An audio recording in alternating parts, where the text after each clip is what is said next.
So welcome to my audience, myself Gaurav Sharma and I am an MBBS student from GR Medical College Gwalior. And friends, we all know that the new education policy has been arrived and passed by our cabinet, and it has included some of the interesting and magnificent reforms in our education system, which was an outdated system, but now it has been reformed. So how it can really help our students, our teachers, and whole our future generation, so that they can be able to grasp the subject and take a keen involvement in studies. So today I want to discuss with all of you, if you are students, or if you are students, then please make sure that your parents must watch this video. And I would also like that all the teachers who teach any sort of subject must watch this video, because in this video I want to suggest some measures by which we as a citizen, we as a teaching community, because teaching community involves not only teachers but it involves teachers, students and parents. A triangular combination of these three will enhance the learning process of any child. So how we can cherish this education policy? By taking some of the responsibilities and by improving ourselves according to the new education system. So here let us start the video. So the topic, as you already know, is that how to involve the students to take keen interest in their studies, how we can motivate students to take active participation in studies, like those students that they take keen interest in sports, forming memes and doing extracurricular activities apart from studies. So let us start. This topic can be divided as a role of two main factors, that is that what are the role of parents and what are the role of the teachers. How parents can ice the cake and how teachers have the responsibility of icing the cake made by the government, of making study more student friendly. So let us discuss first of all what are the role of parents in this aspect. The first point I want to draw the attention is that please try to develop a sense of respect between all the subjects apart from the subject which the student has interest. It means that if I am having interest in science, then I must not say that only science is important and arts and commerce are of no use, and vice versa can also occur. The parents must ensure that their ward, their children, their child must have a responsible and must have a sense of respect towards all the subject, not only one particular subject. This will help in grasping the necessity of each and every subject, and it will eventually develop a sense of respect and a sense of dignity throughout the all subjects. This will make the children more disciplined. First of all, that the discipline. The second point is that I want to tell that never force your child to study. Instead, make such a schedule of your child in which the study becomes a part of his daily routine, because all sort of things which we do on a routine becomes our habit and we take keen interest on that topic, or we can say anything which we do in our routine becomes our habit. So this will ensure that the student will study everything which is necessary for his life and on the daily basis. So do not force to study all the time, but instead make a specific timetable in which he has to study on routine basis. This is also the responsibility of parents. The third point is that give them the target. Like, say your child that if you will do this topic today, then you will be awarded something good. Okay? In physiology, we read about the conditioning. That if we will give something good stimulus to anyone, then to procure that good stimulus, the person or the animal will do the necessary things through which he can achieve that reward. So tackle your child with that sense also. And how we can do this is, the parent must ensure that the topic which was covered by your child today, he has to either make a video explaining that topic to himself only, or he can write what he understood about that topic on a blank sheet of paper, and that must be given to the parents. So this will eventually start a process in which the student is able to self-diagnose himself or herself, that what are his mistakes, what things he is forgetting about that topic, and how is the way of expressing his thought about that particular topic. So this all, when combined together, will make a sense of respect towards the topic or towards the subject in your child. So that is very important. The fourth one is, I would like to say that do not provide all sort of comforts to your child, even which are not required at that time. This is very important because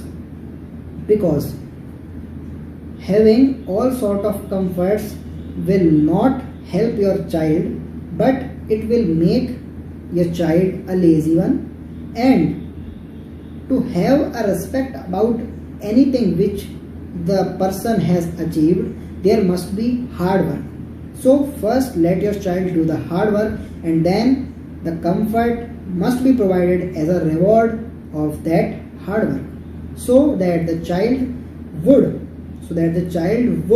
respect what he has got. And the child, once learns to respect what he has got, he will never forget to respect the cause of that reward. So study is the ultimate cause of the reward, and so the child will not forget the study and will take keen interest in it.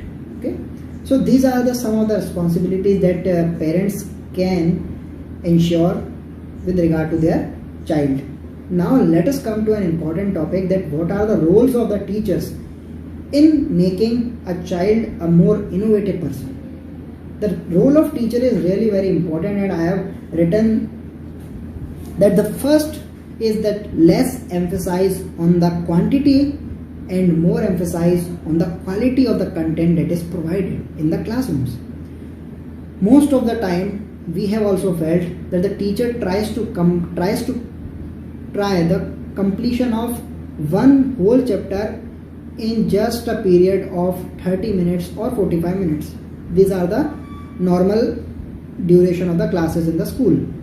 So this must not be the target of a teacher to complete a chapter. But according to me, the teacher must focus on what type of content he is providing in that 30 to 40 minute class. That is very important. What the students are learning from the speech or the lecture of the teacher is really important, because ultimately the chapters can be read by the student themselves, but the role of teacher is in making the more concepts clear about that topic and give a general overview about that topic. That is very important. The second fact is that the co-curricular activity should be awarded. The co-curricular activity should be awarded as a result of good study. My personal experience was in the college that we went to play table tennis in the anatomy department, and one day our professor asked some question about the anatomy, and unfortunately me and my friend were unable to give the answer. So they said that first learn the anatomy and then come to play. Next day we studied, and then we went to the sir that sir please ask the questions. Sir asked, and we were very confidently gave all the answers correct, and then sir said play. So our motto to play was completed when we studied. So this must be done, and it is a very healthy way to involve the students in studies. The next is teaching reform. We have the education reform now with us, but sorry to say, but we need a teaching reform also. Now what does I mean with teaching reform is that the teacher must not teach what is written in texts, but the teacher must explain and give an overview that why this topic is necessary and why we are reading it and how will it help in our future. Suppose if we are reading any literature only, if say we are reading a story in the Hindi language or English language, then the teacher must not set a goal to complete that story in one period, but the teacher must explain the children that what we learned from that story, what does it teach to us, and how we can help ourselves by using the moral of the story in our daily life, and how it can help us in improving ourselves. So this must be the motive of the teaching, not completion of the syllabus.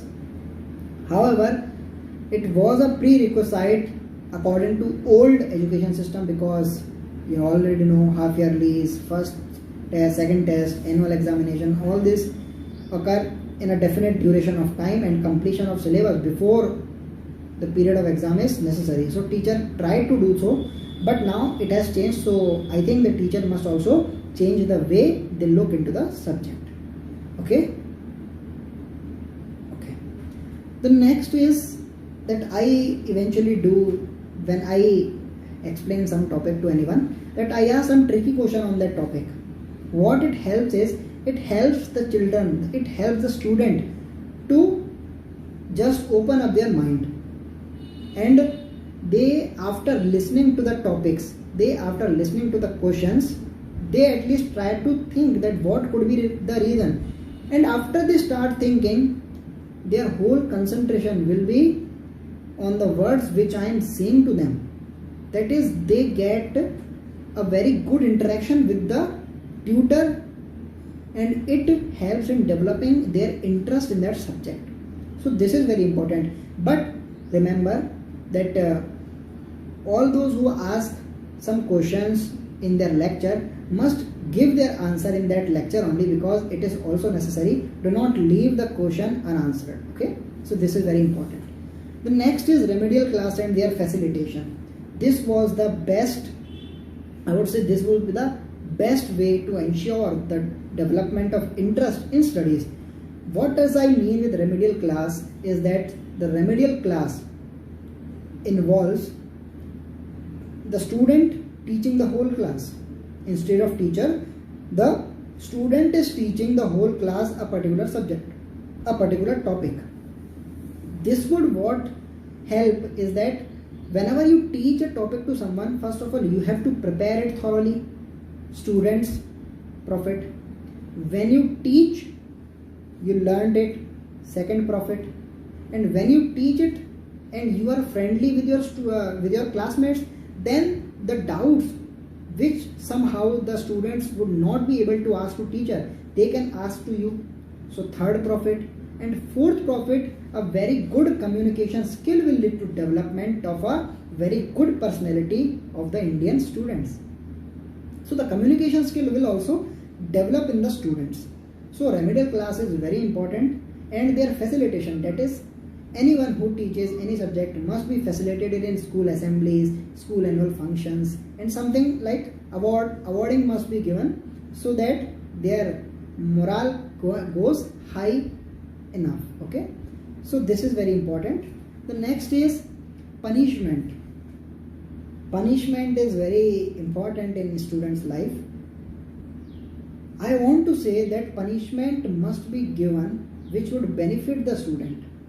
I used to remember that whenever I spoke Hindi in an English medium school where English was a compulsory to improve our spoken English, we would write it 100 times imposition that I will not talk in Hindi, I will not. But seriously, this was of no use. Seriously, this was of no use. Now, instead, what we can do? Suppose if I am weak in any particular topic, the teachers know which student has which weak point and which strong points. So, if I do some things which are not appropriate and any punishment must be given to me in my school, then what the school staff can do is that the topic which I am afraid of, the topic in which I am scoring least marks, that topic must be given to me to explain it to whole class. Or it can be done in school assembly. So this will benefit the student and this will also act as a punishment because I am afraid of that subject and I do not want to get closer to that subject.